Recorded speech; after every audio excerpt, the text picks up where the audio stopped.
Mungkin kamu pernah bertemu dengan hantu atau makhluk astral, mulai dari melihatnya secara langsung atau hanya bisa sekedar merasakannya saja.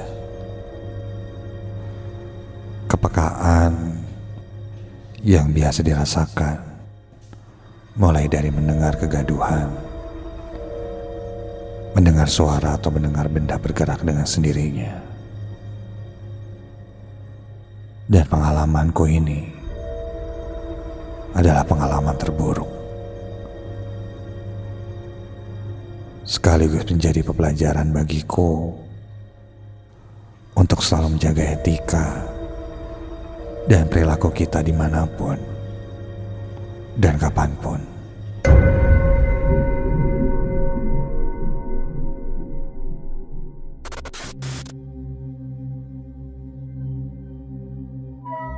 Namaku Andra.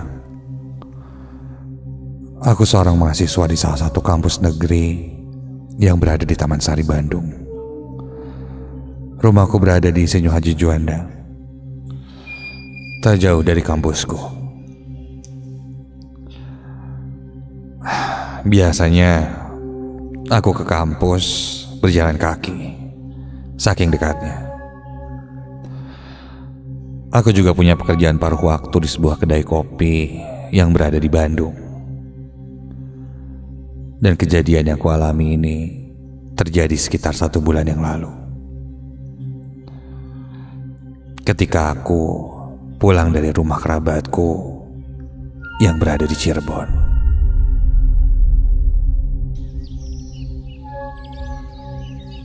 Pagi itu aku berangkat dari rumah menuju Cirebon, berniat mengantarkan 2 saudaraku, sebut saja Indra dan Yuda.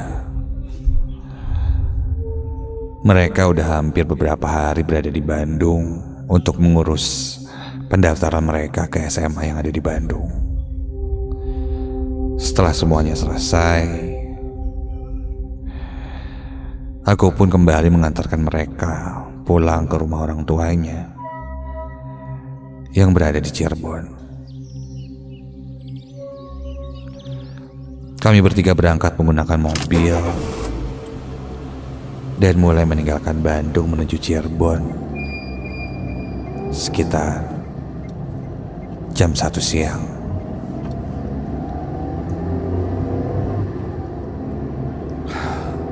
Singkat cerita,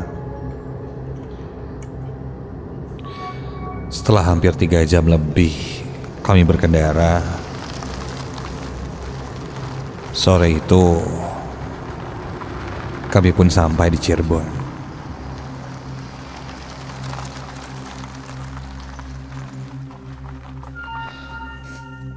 Dan langsung menuju rumah Indra juga Yuda, di mana orang tua mereka sudah menunggu di sana.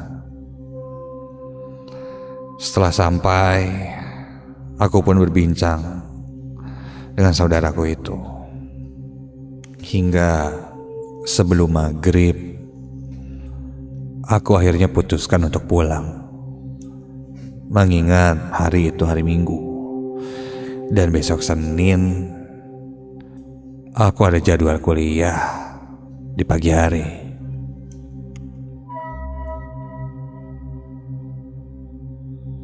Setelah berpamitan, aku pun berangkat pulang dari Cirebon menuju ke Bandung.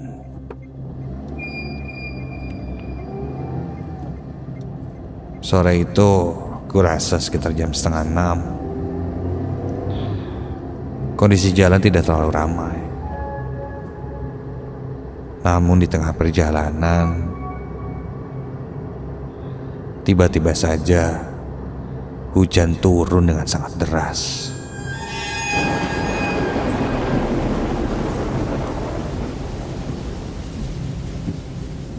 Kala itu hujannya benar-benar deras, sampai-sampai jarak pandang penglihatanku pun terbatas.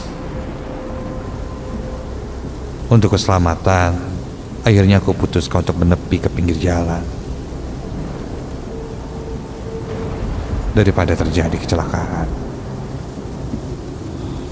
Aku putuskan untuk diam dulu sejenak dalam mobil sambil menunggu hujan reda.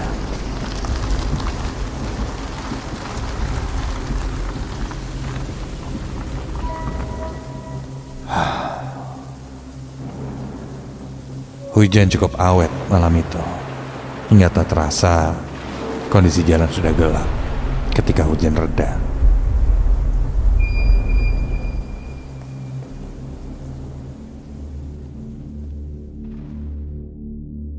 Setelah dirasa aman, aku pun kembali melanjutkan perjalanan.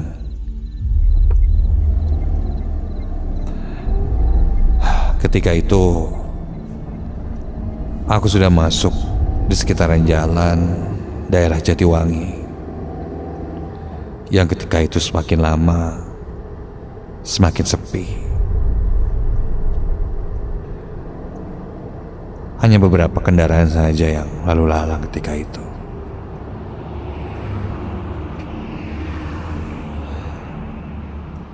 Tanpa pikir panjang, aku pun mulai menancap gas mobilku melewati jalanan itu.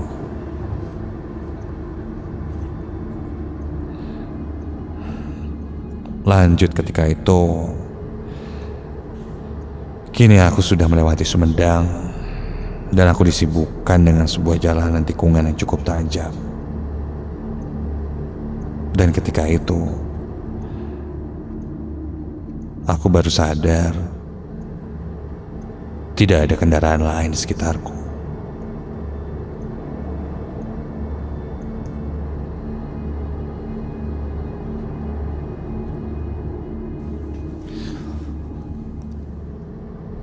Untuk menghilangkan rasa sepi, aku coba menyalakan radio. Namun ketika itu, sinyal radio sepertinya tidak tertangkap. Entah di daerah mana sekarang aku ini. Jalanan yang aku lihat di depan semakin lama semakin sepi. Hanya saja, entah kenapa ketika itu aku merasa tidak sendirian di mobilku. Ya, meskipun aku sendirian, namun aku merasa seperti ada yang menemani. Entahlah, aku lihat kiri kanan belakang melalui spion mobilku, bahkan aku menengok kiri kanan. Tidak ada siapa-siapa.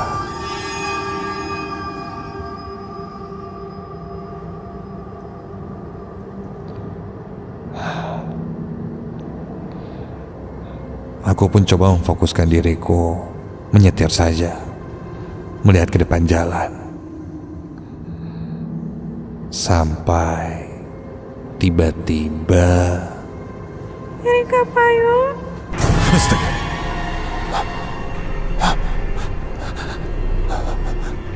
Terdengar suara perempuan sangat jelas yang berkata dalam bahasa Sunda. Katanya ikut ke depan.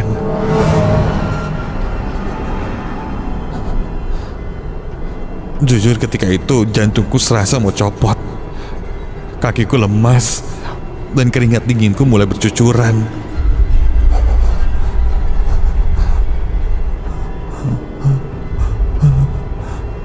Bulu kuduku mulai berdiri dari ujung kaki hingga ujung kepala. Aku coba tetap tenang dan berharap apa yang kudengar itu hanya halusinasiku saja.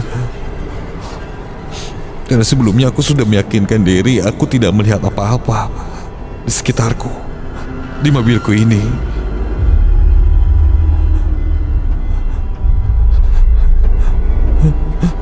Dan Kak Payung.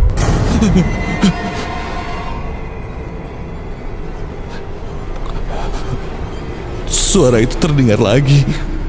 Dan refleks ketika itu mataku tertuju pada spion tengah dan astaga. Itu kini kulihat dari spion tengahku itu ada sosok perempuan menggunakan seperti daster berwarna merah dengan wajah yang menyeramkan. Dari ujung bola matanya mengeluarkan darah. Giginya menyeringai bertaring.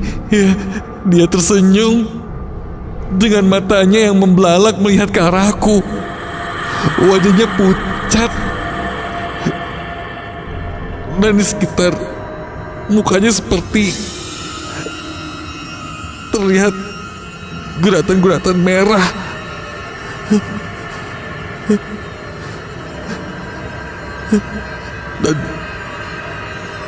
Dan dia tertawa sangat menyeramkan.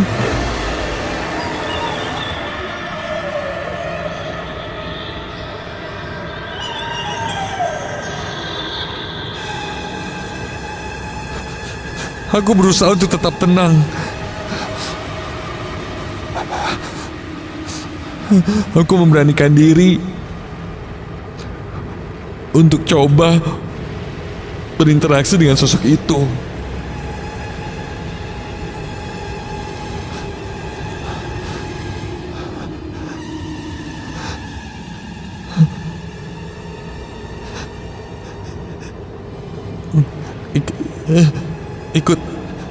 Ikut sampai mana, Neng?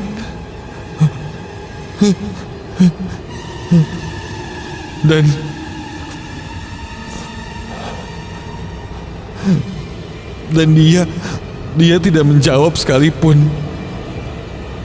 Sosok itu masih terdiam duduk di jok belakang mobilku ini. Dan ketika itu jalanan semakin lama seperti semakin menyempit.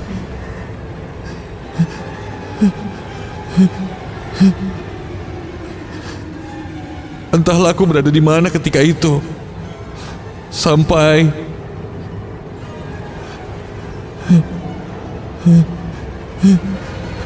ketika kulihat lagi, sosok itu sudah hilang. Aku tengok langsung ke jok belakang mobilku. Sudah tidak ada siapa-siapa di sana. Aku mulai menenangkan diriku. Kembali lagi melihat ke arah jalan. Aku coba berdoa di dalam hati sambil menenangkan diri. Dan syukurlah sosok itu sudah hilang.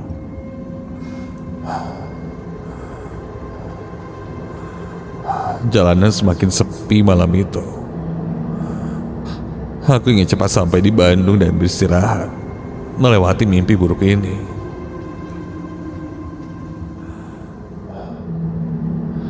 Kiri kananku sepertinya hutan karena terlihat sangat gelap. Ingin segera sampai ke tempat yang lebih ramai, pikirku. Sampai Kasihan dia. terdengar lagi suara perempuan itu, dan ketika kulihat sosok itu sudah berada di sebelahku. Iya, duduk di jok sebelah kiri, dan kali ini sangat terlihat jelas. Wajahnya menyeringai bertaring dengan mata yang membelalak, dengan kantung mata yang sangat hitam dan besar. Rambutnya panjang, memakai baju merah. Aku pun langsung pejamkan mataku, dan terdengar suara tertawa cekikikan yang melengking di telingaku.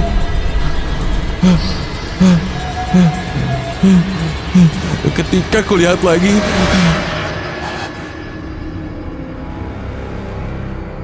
sosok itu sudah hilang.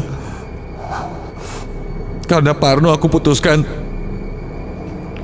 untuk berhenti sejenak di sekitaran jalan itu, dan kebetulan ketika itu kulihat ada sebuah warung. Aku hampiri warung itu. Penjaga warung itu bertanya, kenapa aku terlihat ketakutan dan wajahku pucat. Aku pun ceritakan apa yang kualami kepada penjaga warung itu. Lalu penjaga warung itu bilang, memang ketika melewati jalan itu malam hari,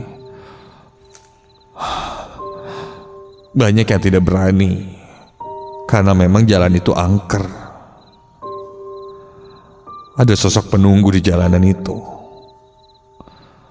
Katanya sempat ada suatu tragedi di sekitaran jalan itu yang memakan korban. Seorang perempuan meninggal di sana.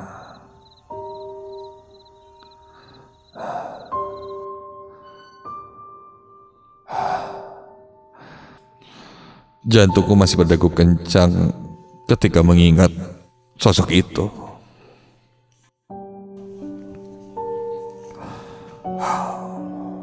Singkat cerita, 2 minggu berlalu aku jatuh sakit, demamku tinggi.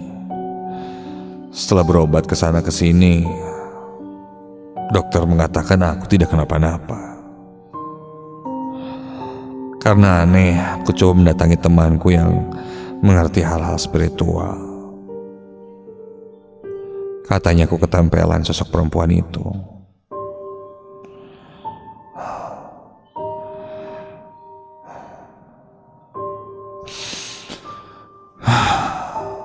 Temanku pun langsung membersihkan badanku. Dan seketika itu yang tadinya panas, tidak enak badan, langsung berangsur membaik. Kata temanku,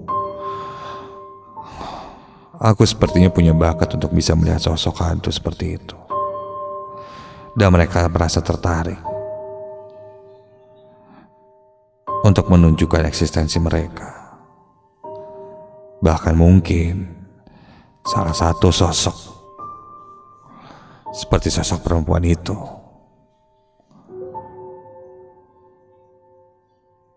sepertinya menyukaiku. Karena mungkin saja aku mirip seseorang yang dulu pernah ada di hidupnya.